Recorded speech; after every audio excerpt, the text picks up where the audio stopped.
Fuck you, you cunt. Chicken. Hey, fucker. Fuck a duck. Fuck a duck in the butt. Chicken nuggets. Hi, fuck off. Hi, I'm Becca and welcome to my first YouTube video. Welcome to Disney Channel. Fuck off. Penis, pasta, makes you go faster. You may have seen my face before. If you have, I'm sorry. You've seen my face before. You may have seen it on TikTok.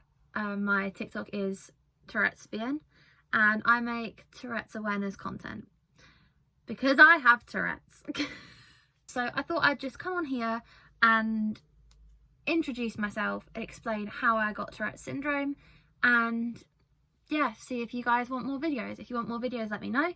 If you don't, I will know because this will have 0 views, but I thought I'd give it a go anyway. Chicken noodle soup. I can't control what I say. If you don't want to see that, then leave, because I'm not going to bleep them out. I'm not going to apologise for them. I'm just going to speak freely because this is my channel and that's what I'm going to do on here. So yeah, I'm just going to be as real and honest and myself as I possibly can. And if you don't like it, you can leave.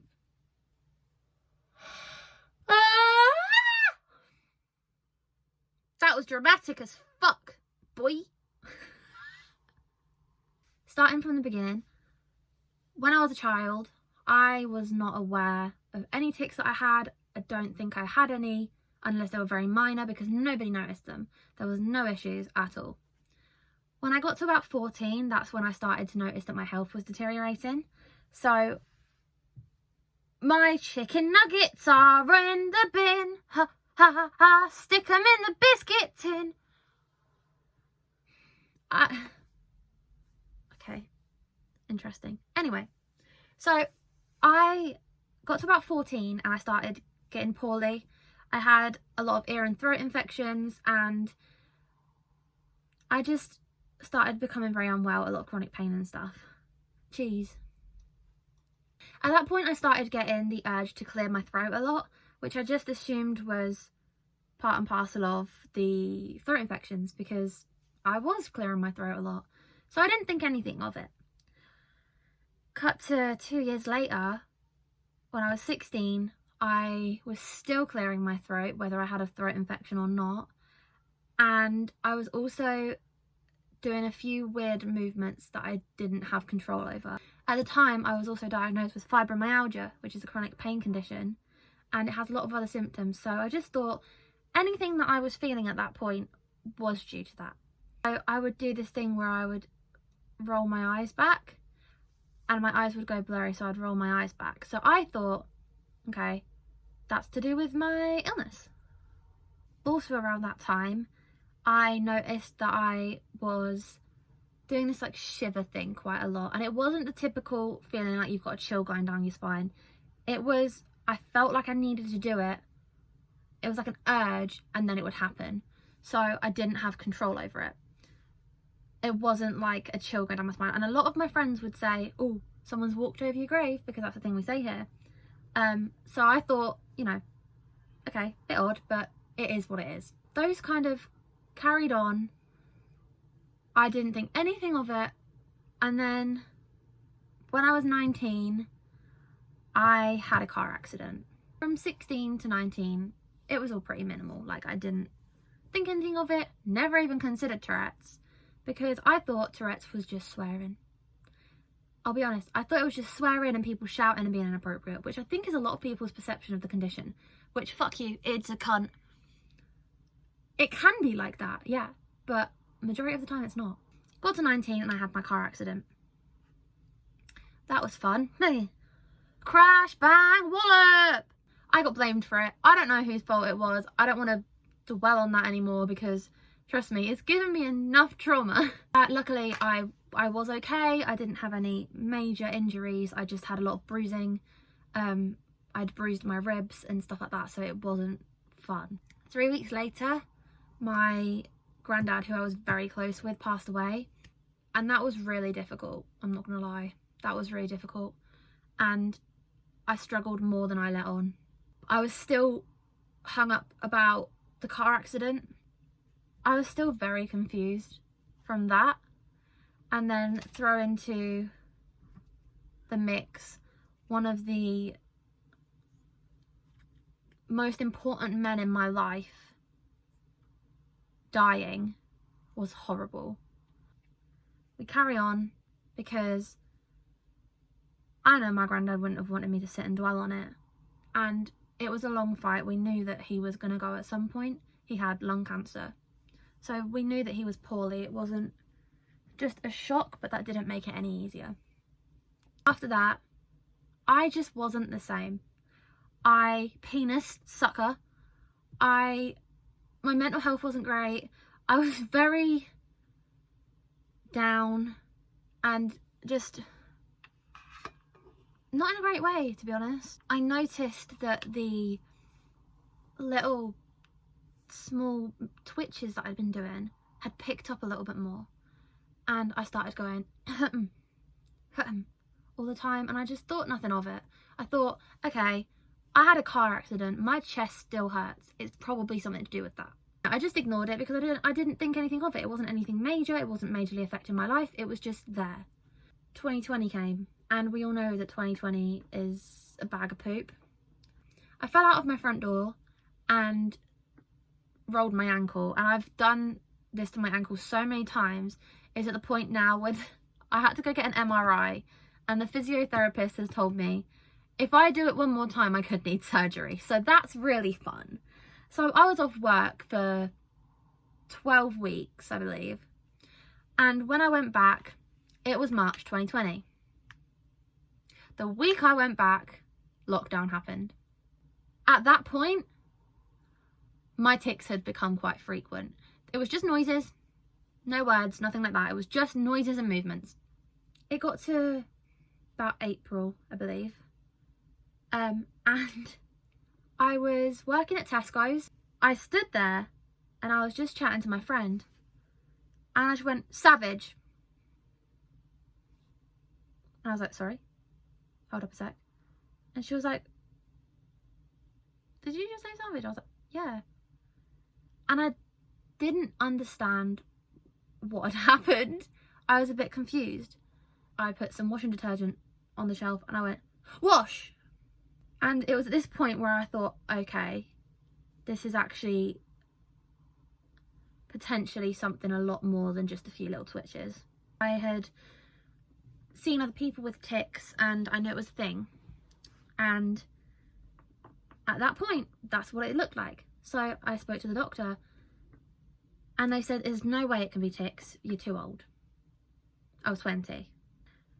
They said if it was tics or Tourette's, I would have developed them as a child. So by July 2020, I was saying full-blown words and phrases, I was swearing, I was hitting myself, I was shouting in public. I was absolutely horrified, I'll be honest, because I don't really like having attention drawn to me. Not ideal when you stand in there shouting that someone's a wanker. That, yeah, okay, that's a good example, we'll go for that.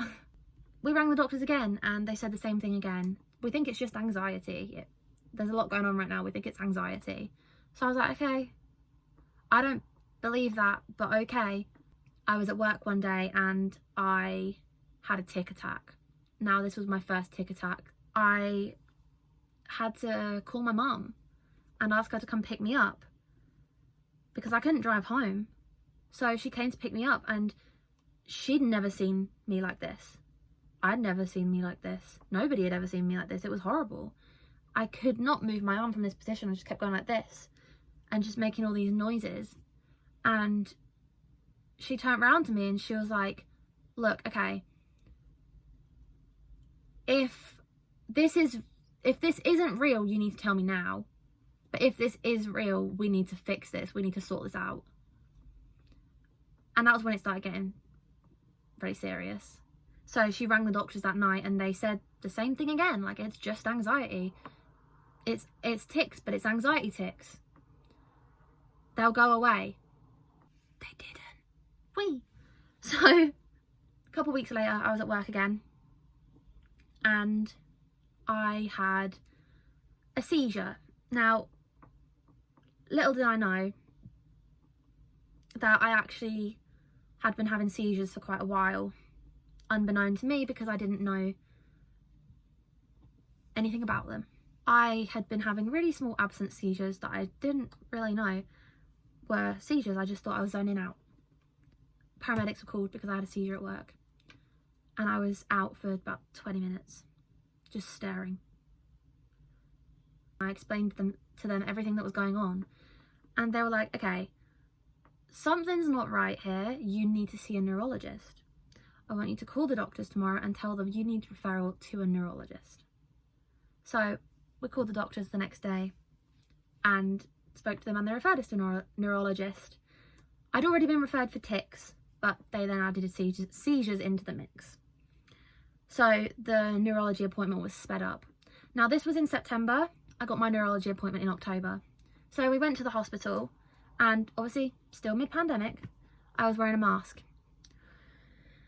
which was really triggering my tics. And I was literally swearing, making noises, going like this because I couldn't keep the mask on my face. I was sucking the mask into my mouth, trying to pull it off. They had to put me in a side room with my mum out of the way because I was so anxious and really panicking that I was basically nearly having a tic attack. They told me, okay, look, if this is going to cause you so much stress, don't wear one because it's distressing you and it's affecting your health. And then we were taken down to the neurologist.